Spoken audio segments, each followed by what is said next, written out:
Hello, everyone. Thank you so much for joining us today for this episode of PR Explored.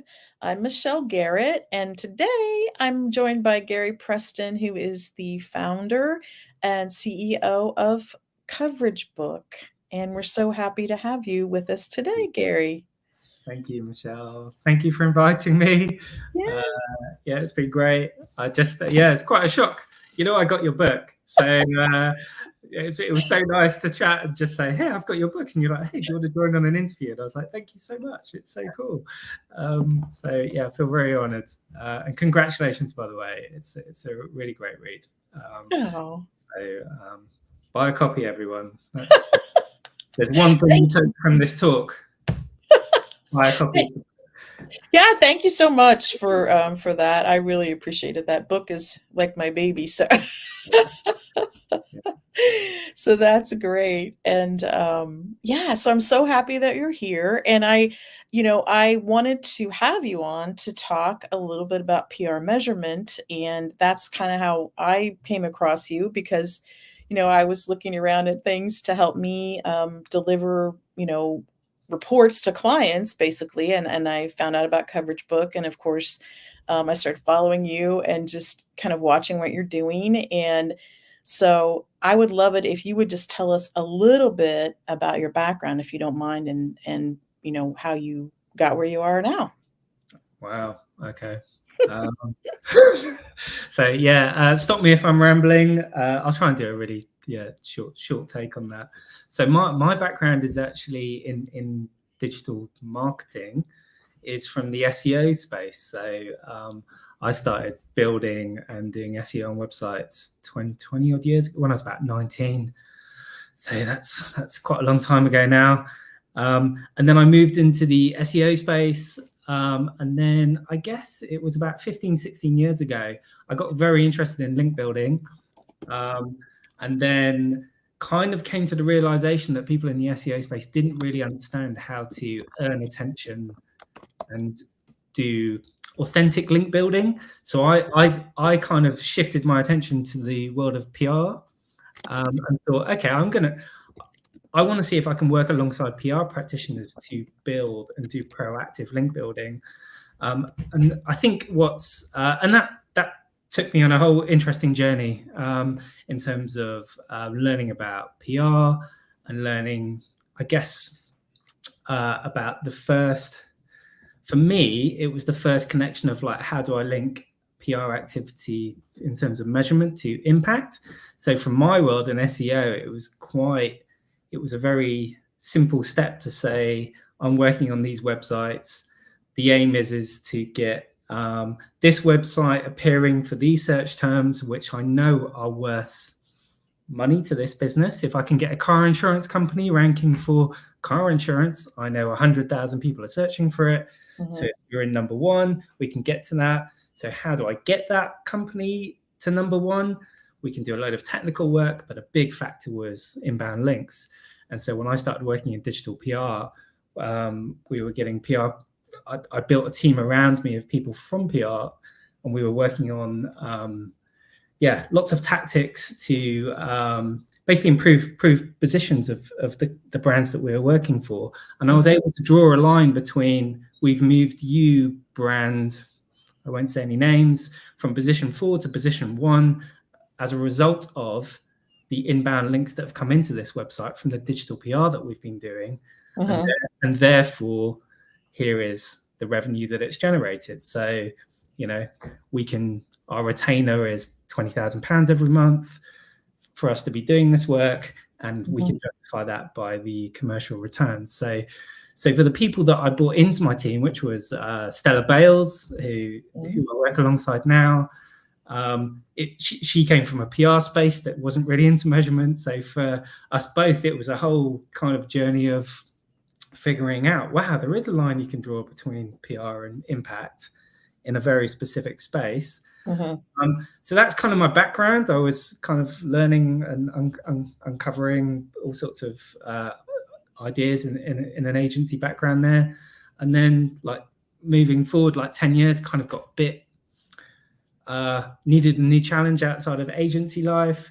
and then thought if I could just take some of the knowledge that I'd acquired throughout that journey with Stella and other people, and how could I share that wider? So that's a little bit where CoverageBook was born, the idea of CoverageBook, but also at the same time, we built another tool called Answer the Public, which when I mentioned to you, you were like, did you do Answer the Public? I was like, yes, I did Answer the Public. That is a brilliant tool, and so many people just, I think, have used it and loved it, and yeah, I mean, the dude on it was a lot of fun. I mean, it's I miss it. We sold it a couple of years ago, but the idea of Answer the Public came about. Well, there's a few strings to that.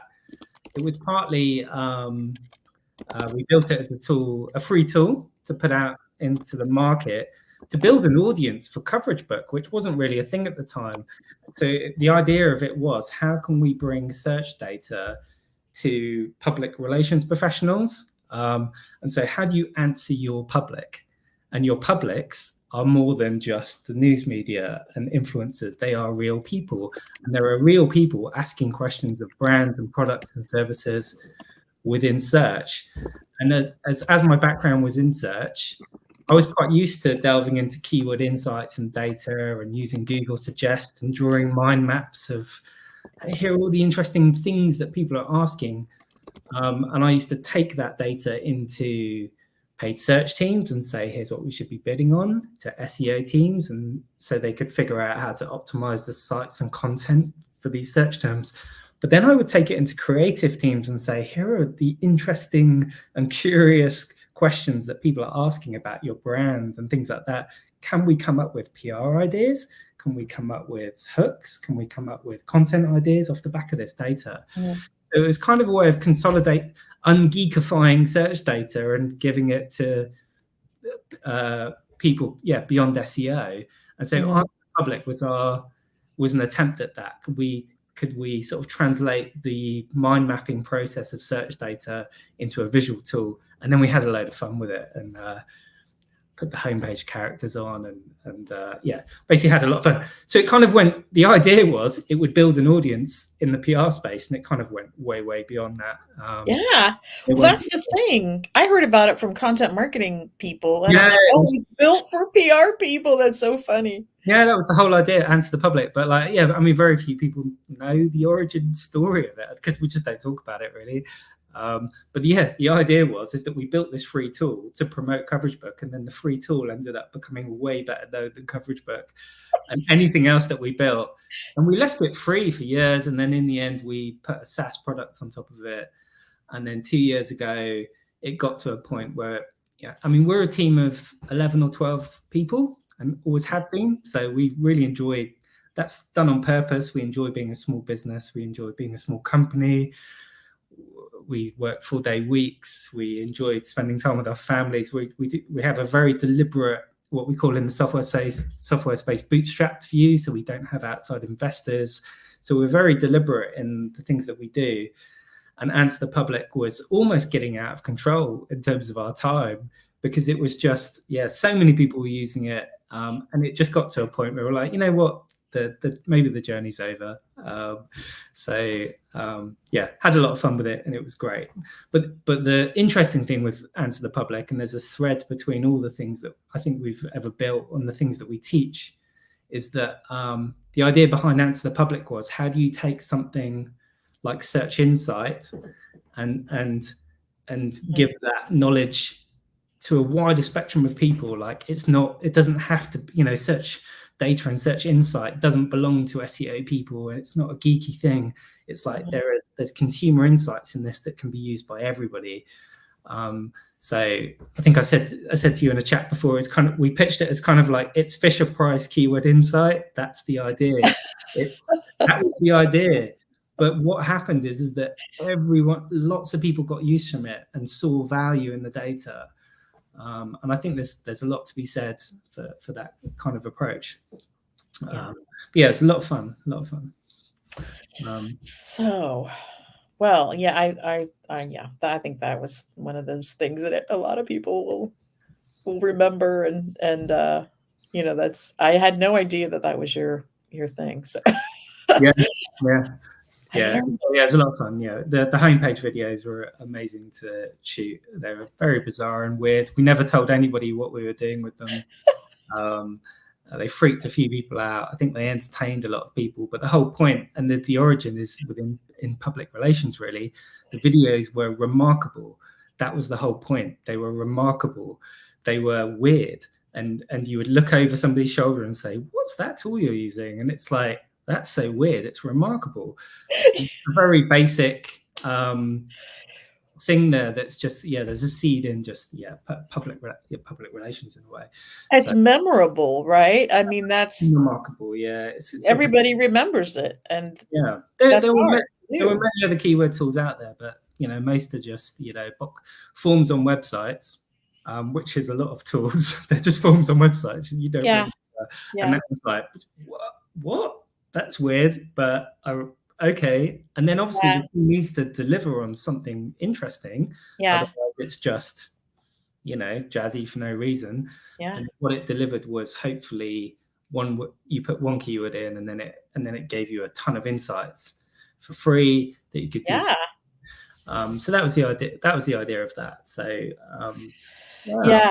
Well, I run in the content marketing circles, and I just remember, people just really talking about it and loving it. But again, I had no idea it was yours, and I had no idea it was built for PR people. So that's It really was, interesting. yeah, it was built for content inspiration, but linking back to measurement, I've certainly seen teams over the years that have used it in a measurement capacity too, and they still can.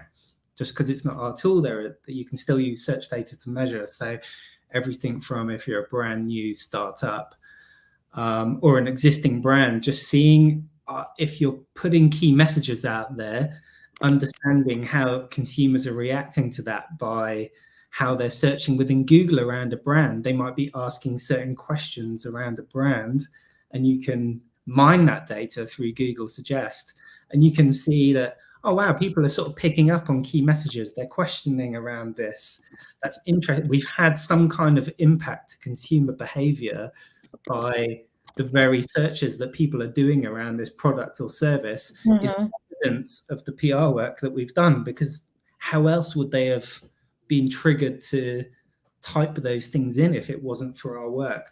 So I've seen some very interesting work done in that space, and obviously people can continue to leverage like autocomplete data and tools like Answer the Public, which I think there was some free version of it, but there are other versions of that tool. So that's kind of the link back to measurement, I hope, for some people.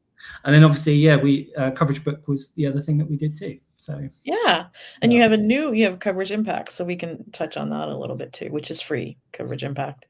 Yeah. So let's talk, I'm gonna post this question. Really, I guess I want to talk about why PR measurement is such a challenge. It's always been a topic that I think when PR people hear the word measurement, they, it's like they startle and want to run and hide.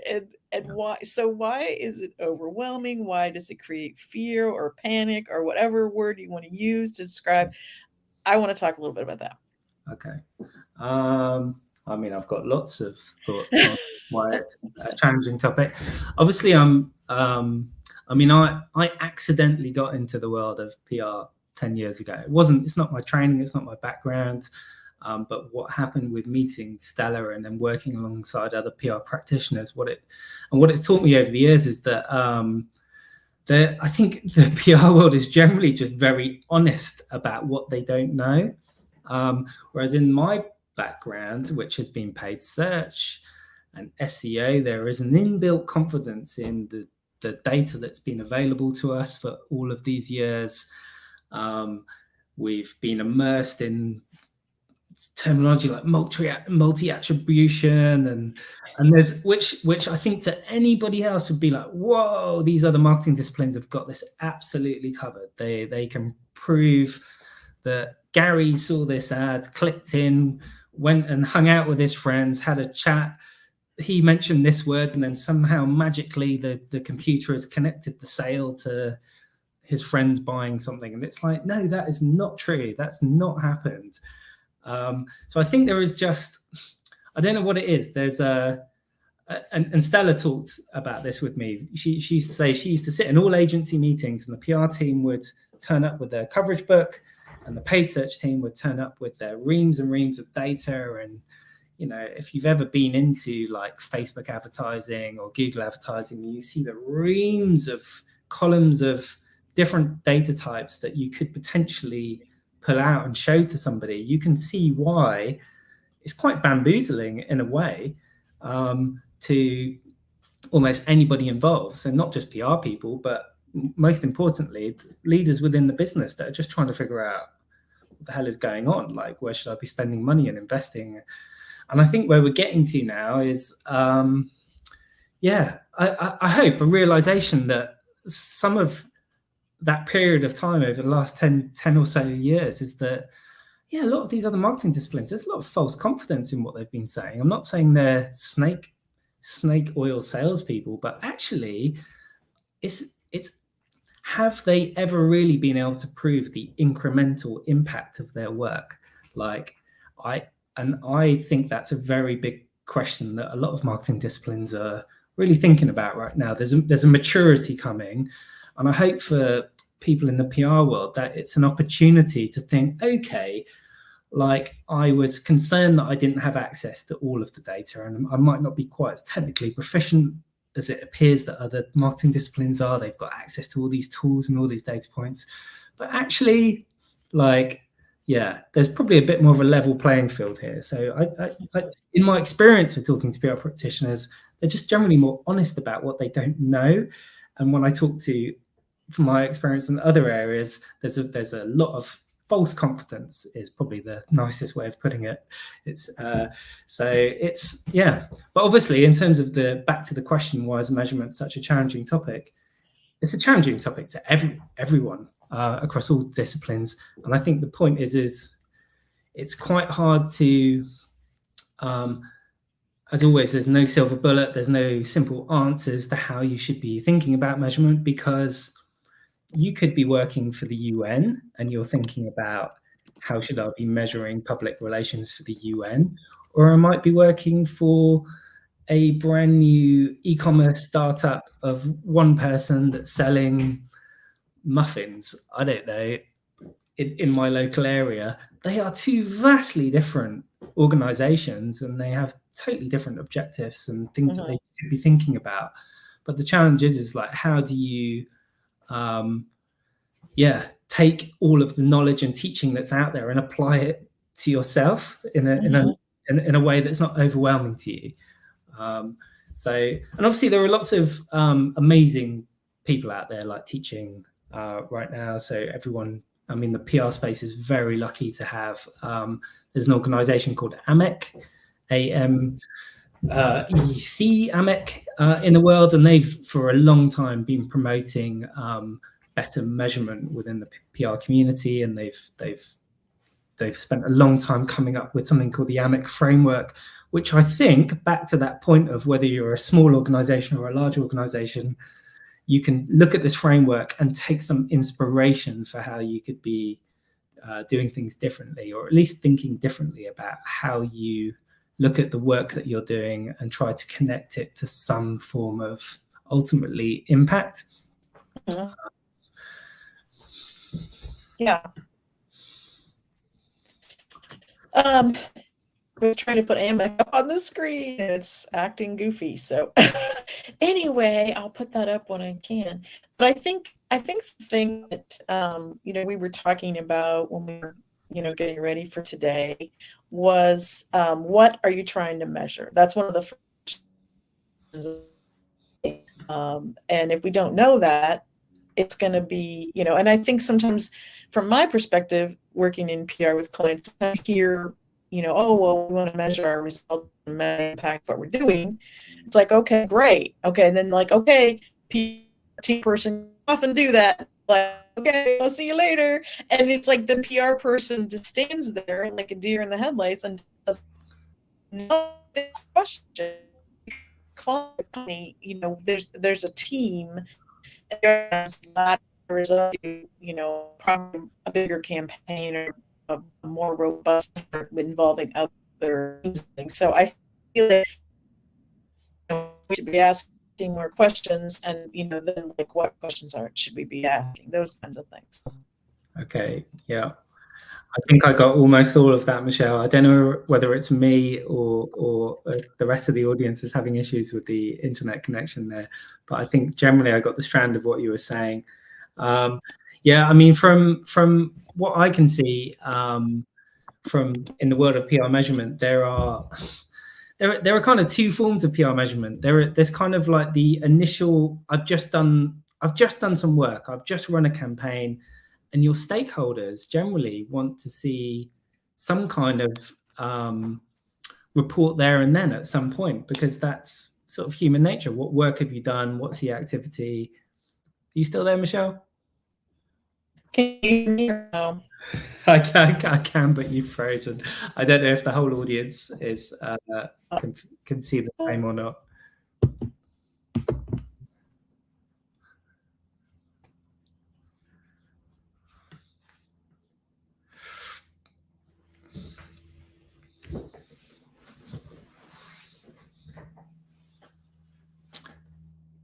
I'm sorry, everybody. I don't know if Michelle has left the building.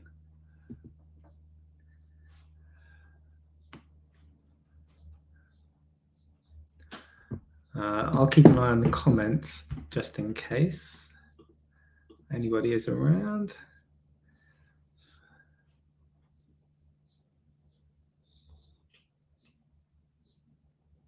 Hello, Laura. Thank you. I was wondering if it was me, Laura. Thank you for saying hello.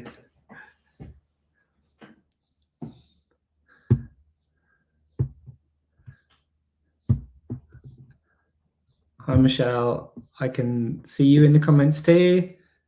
There. I can't see you. Hello. I'm here. I don't know what's going on. Sorry. Okay. Oh, Laura and Stella's there. Stella, you should be looking after your baby. What are you doing? You shouldn't be listening to this. Okay. Yes. So yeah, I think the question you were having, where I was leading on to, Michelle, was around the sort of two forms of measurement in a way. Mm-hmm. So, and I think predominantly what most PR practitioners across from small businesses to large in-house and agency, the thing that they're most used to doing is kind of the after the fact, the work has just happened impact. So that might be, we've just done a campaign, here's a wrap-up report, here's the end of the month report, here's the end of the week report. Mm-hmm. And that's kind of driven from a sense of, we need to show you what we've done. Like here's we've done some work, it's earned some attention, and here's what we've got. And actually I don't think there's any harm in that. There's a good reason for that, in terms of, we need to demonstrate the work that we've done. You kind of want to give some sense of maybe, here's some of the the initial takeaways that we can see from the work that we've done. It's being socially shared. This influential person has seen it and they've taken action from it. Isn't this cool? Isn't this good news? Or maybe it could even be, this isn't so good. This person has written this about us. We should take that, compile it, give it back as insight back to the brand. All very kind of near-term reporting in a way. And that's kind of, I think typically that's what most PR software and tools, whether you're doing it or even if you're doing it manually, most people think about reporting in that way. So CoverageBook is snapshot in flight. You're doing your work. Here's a quick snapshot. Send it back to the client. Here's some numbers for you. Here's estimated views, social shares, or it might be a Talkwalker or Cision or Muckrack or whatever platform you're using will do something similar in that way. I think where the opportunity for PR practitioners is to deliver that, but then kind of say, but the work that we're doing right now for you is likely to have an impact over time. Mm-hmm. So let's at least factor in that we should retrospectively look back over time and sort of consider how our work has impacted a key measure of importance for you. So that could be anything from trials, leads, employee satisfaction, web visits? Have we impacted, are more people searching for our brand as a result of our work?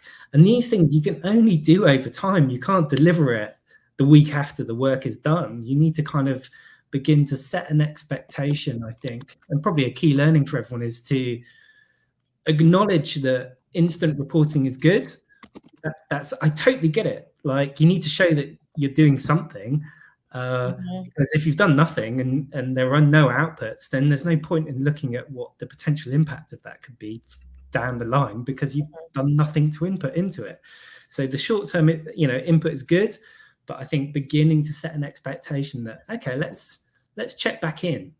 Almost set a diary reminder for yourself, like in a month's time, 3 months' time, 6 months' time.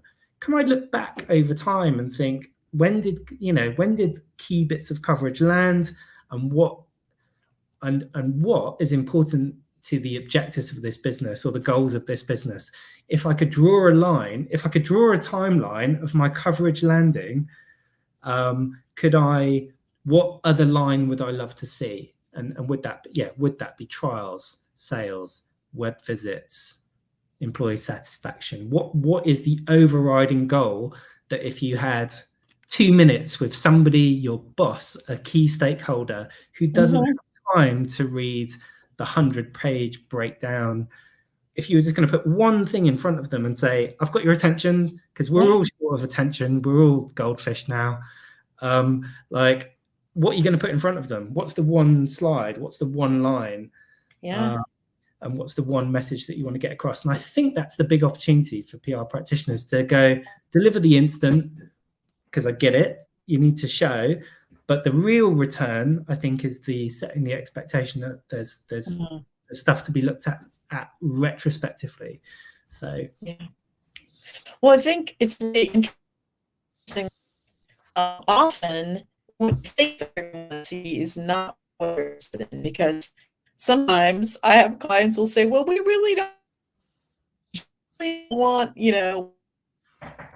not really what I need. So, I mean, I think there's just all levels of, I don't know, technical side, or like, they're busy, to your point, and they really want to through this giant report and all the maps. So I think it's really important to understand what the expectations are, set the expectations.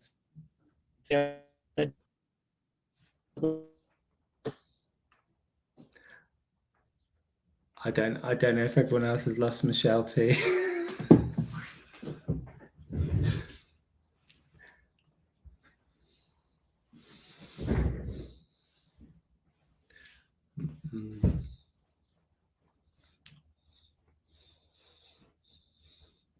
I think the internet is broken today.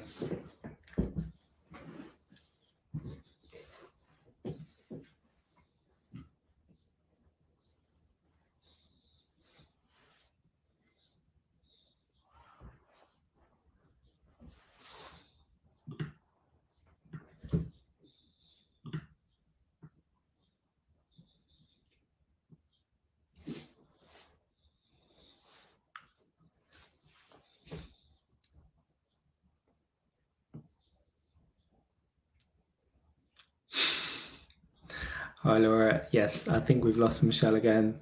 I think the connection must be pretty bad, which is a shame. I was enjoying this conversation. I'm sorry, everybody that's joined. I'll hang out here.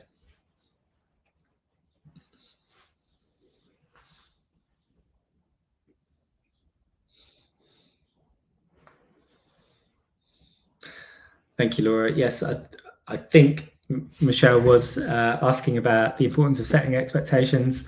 If I think back to our own experience of doing PR for our own brands, I mean, they're really, I have no expectation that within the few days of us doing any kind of PR and that coverage landing, that instantly we're going to see an impact to new customers into our business, for example. So completely recognize that things can take time. So I think just having a healthy sort of view on that is quite important. So I know from our experience that we sort of took the time to sort of do that whole thing of like, let's look back after that work had happened. You know, obviously we celebrated. It's lovely to be sharing coverage clips around the team saying, hey, we've got this coverage. It's amazing. We can look into Google Analytics and say, hey, that one piece has sent these many visits, and perhaps some of those visits have translated into trials to our business. But I think setting that expectation of like, actually, let's look back 6 months later and say, yeah, but as a whole, here's how many trials we're getting from UK-based users. And when that campaign happened and the coverage started landing, then we began to see either an incremental difference or we didn't. And are those, really was the investment in that activity, was there a return based on the incremental change in the number of trials that we had, for example? So, and I'm sure that kind of conversation could translate to other businesses. I'm just going to see if Michelle is trying to email me. I don't think so. She must be having very bad internet connection. Such a shame. Maybe we can do this chat another time. There we go. Hello. Hi. So sorry. I don't know. So what were The you internet. Don't get me started on the internet. When you run a software business, you generally learn to hate the internet and the networks behind it because it causes all sorts of stresses. So No, my apology, because I really have never had this happen, and I've done a number of these now, so I don't know. But what were you saying? And then we'll pick back up. I don't even know. I think you started on. Laura's been very helpful. So Laura's from my team. She's in the chat. She's kind of keeping some structure. But I think you were talking about the importance of setting expectations, and then I had a little ramble.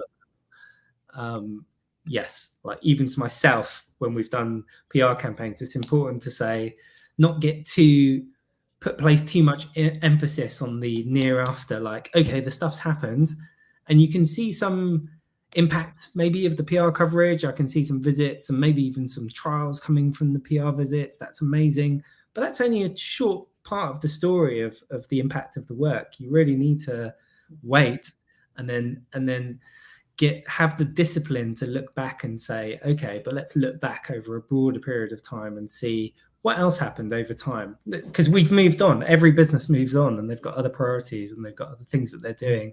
But actually, it's a really hard discipline to say, no, stop before you get excited about all the next things. What really happened with that? Oh, that coverage. Oh, that coverage is, oh, look, it's a month later, it's that coverage is ranking for a keyword that is important to us as a business now, and it's driving more visits to us and more trials, or maybe that coverage is a year later down the line, continuing to drive trials to us. So it's like it wasn't about the short-term impact that we reported on back to the client or the stakeholder. It has a longer value. But it's quite a hard mindset to get into, and I completely appreciate, especially from the agency side, is that if you're doing short-term projects for people, that's quite a hard how do you get that like mindset to people? You want to deliver the campaign, the client says, come and help me launch this thing or do this particular bit of work. You want to deliver a report. How can you, what's the relationship to go back and say 6 months later, hey, wow, this really did have quite a lot of impact for you. Like, can you share some data with us so we can correlate like the work to the impact? Because maybe you should be investing more in this sort of work. I totally appreciate that's a very challenging thing to do, and I guess that's a real challenge for the PR space if and practitioners if they're only working in on a project basis. Right. Yeah. So what do you recommend? People get overwhelmed and then they just don't do anything. So if people just kind of want to get their feet wet a little bit, what are some things you might recommend? I know, Coverage Impact is something that can kind of help people get started a little bit, in addition to the AMEC site as Yeah, a resource. yeah. I mean, I'm quite keen on giving. So please go and if you can take some time to go and learn about the AMEC framework and learn about some of the theory behind it. Absolutely, please do. The flip side of some of that is to go and give things a go. So on a practical basis, go and play. So I would bet that most PR practitioners, whether you're using a muckrack, excision, meltwater, all the way through to no, we don't buy that sort of thing. I just keep a basic Excel or Google Sheets tracker of the coverage that I get, and I just keep a list. And every time I get I secure a piece, I list it down in this Google spreadsheet. But there's some gold in keeping that data. So you're most likely capturing the dates that coverage appeared in. So you're sort of going, okay, this date got this mention, on this date got this mention. So it's kind of that for me presents an opportunity, but it also feels like a bit of a challenge for a lot of people to turn that data into maybe, how do I take a list of coverage with dates next to it and turn it into a really nice graph that shows my coverage over time, and then I can overlay some impact data. I think that's a huge challenge, because you have to learn about things like pivot table. How do you do a pivot table? How do you make a graph? And it can feel quite overwhelming. But I think the starting point is take some of that coverage and see if you can make a graph that shows the key dates of when your coverage landed. I think that's a really good thing. And maybe what I can do is, following up from this, write a little blog post or show a video of just me doing it with some sheets for people. I can share that back or point some people in the direction of where you can do that. The idea of the free tool Coverage Impact was to take that bit away, because I get not everybody enjoys working within. It's nice keeping a record of things in spreadsheets because they're really flexible, but then suddenly highlighting a number of things in a spreadsheet and then saying, oh, I want to do a pivot table and say how many bits of coverage landed on the 5th of June. Like that needs a pivot table. And then the minute you say pivot table, 90% of people switch off, rightly so, because it's like, oh, this isn't my world. This isn't why I got into PR. But equally, it's not hugely difficult, but it's quite dull. So the point of Coverage Impact was to say, okay, we can take out this pivot table bit for you, I hope. So if you put in your basic coverage data, put it into Coverage Impact, we'll do the little pivot table bit, and then we'll draw the timeline for you. And that's like one start. So at least you can step back and go, okay, I can now visualize this. I've got something maybe ready to show somebody else. But the key bit next is to try and think about what is important to the business that I'm representing here. Like what are some of the things that they ultimately want to get. So I run a software business, a software as a startup software business. So a key metric for me of any marketing activity is it driving trials? Because you can sign up for free trials for some of our tools. So is this activity leading people to go to a sign up form and put their email in and try the thing? So that's a key metric for me. So I can step back and say, here's our PR activity over the last 6 months. And that PR activity was geared at publications in the US, or maybe it was geared at publications in Australia, because that's where we're focusing. And then I can draw another line using a tool like Coverage Impact or in Excel or Google Sheets and say, but how many trials in Australia do we normally get? And I might look at that and say 2 a day, 3 a day. And I could draw that line and go, okay, but over the year, here's where the Australian coverage landed. Did the trials go up or down? And I might look at that and say, nothing changed, like nothing.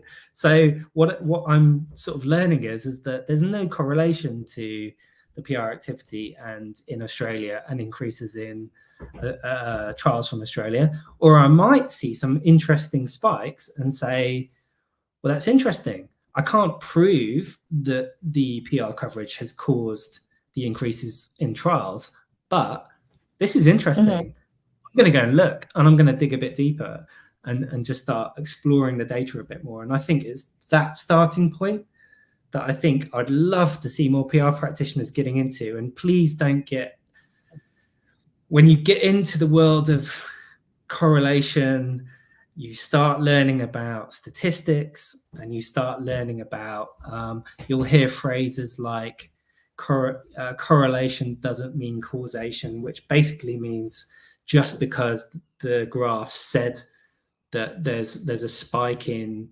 PR coverage and there's a spike in trials at the same time, it might not be that was the cause. But like I would sort of refute that and say, well, at least let's get to a point of people attempting to look over time and trying to correlate these things. I think that's got to be a starting point. And then you can educate yourself along that journey. So I just think, yeah, I think that's probably a good starting point for people.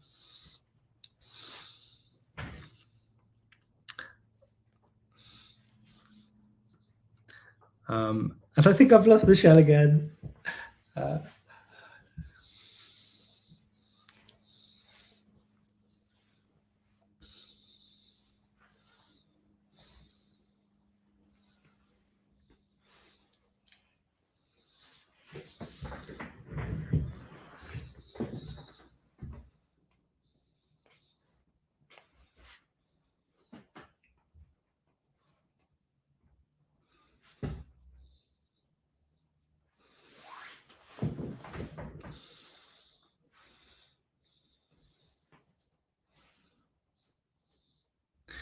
While I'm waiting for Michelle to load back up, I mean, I'll just go back to at least at a very high level, asking the question, answering the question, what's the starting point if you want to get your feet wet in PR measurement? I mean, clearly there, you know, again, we should follow up with a number of resources. There are so many smart people in this space, from Jenny Dietrich, who's done the Peso model. She's done some amazing free courses on teaching PR measurement. Thank you, Laura, I think, for saying Michelle's not working too. It's not just me. Yeah, so Jenny Dietrich, I think we should include some links. There's some free courses there which are amazing. There are people like Katie Payne, who is known in the PR world as the Queen of Measurement, and I've recently had the pleasure of sitting in on one of Katie's courses, and wow, I mean, you're learning from an absolute master. So I think, you know, that would be. But Katie also has a blog and resources that she gives away for free, so you should absolutely take the time to go and read these things. There's people like Steph Bridgman, who I know really well. She's on the board of AMEC, who is just has been in the PR measurement space for 20 years, but has so much skill and wisdom that she can teach.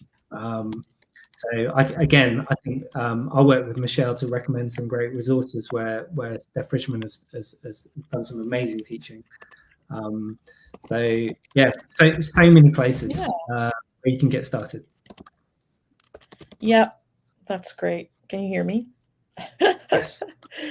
Okay. No, I'm really sorry for all the technical difficulties or people trying to watch. But I was just going to put in, I'm sure you may have mentioned Jonna Burke of AMEC and Katie Payne, known as the Queen of Metrics. She actually has her handle on social. So I mentioned Katie, and I've mentioned AMEC as well. They're just two big obvious places. And we should probably wrap up, since the technical issues have been so challenging, and I really apologize to you and everybody trying to tune in. But yeah, is there anything else that we should touch on? I don't know. I'm reluctant. Let me. No, There's I mean, so much. I don't think so. I mean, obviously, I'm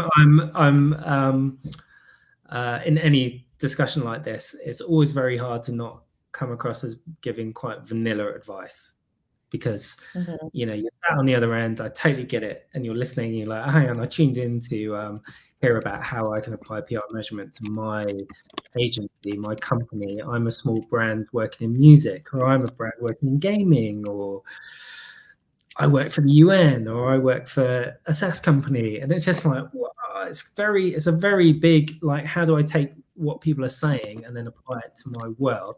I completely get it.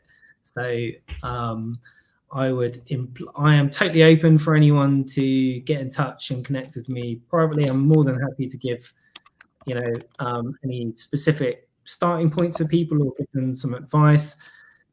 I do work for CoverageBook, which is a reporting tool, but I've worked on it for so long, and I spend a lot of my time directing people to other tools and other things, because CoverageBook does a very specific thing for a very specific circumstance. And quite often we find that it's just like, hey, yeah, what you need is this, or why don't you think about this? And that's kind of like, hopefully, it's clear to whoever comes across as that's how we operate. So please do get in touch. I'm more than happy to hopefully point you in the right direction, which won't just be to things that that we offer, because which is part of the motivation of putting lots of free tools out there too. It's just like just try new things, like play. Don't feel stupid. It's fine. Yes, there are statisticians in the world. There'll be hardcore media evaluation people in the world that will tell you that you are statistically wrong with what you're saying, but it's like, it's fine. Just learn, give it a go, try. And that's what the general message with Coverage Impact, and I would say to anybody starting out in this space, is like, just you're not well done for even trying and like having a go. So because it's this stuff isn't easy, and you're not alone. Like, and please don't get concerned by the false confidence that others will have you believe in across other marketing disciplines, because I don't buy it. So please just give it a go and start your learning journey. So yeah, no, that's great advice to end on, and I so appreciate you being here and having this conversation today. And I can't wait to see what you do next. Thank you, Michelle. And sorry if I don't know if the technical issues are me or I'm just bad luck. I'm so sorry. I don't know what it was, but like it was a great conversation. But I was half of it, I couldn't quite hear you. But hopefully it was, hopefully in some ways helpful to anybody listening. And if not, I really apologize. And I will do my best to help you out over messaging, or please direct message me or Michelle, and I will. If you didn't get from this session what you wanted to get out of it, I totally get it. I'm sorry, and I will do my best to help you once the talk is over. So. Yeah, and just if you follow Gary, he shares some great resources and insight on LinkedIn, I know for sure. And so thank you so much, Gary, and thanks for those who joined us, and we will see you again soon. Thank you. Bye. Thank you, Michelle. Thank you. I have let's see, it's ending. I'm waiting for the ball to stop spinning here.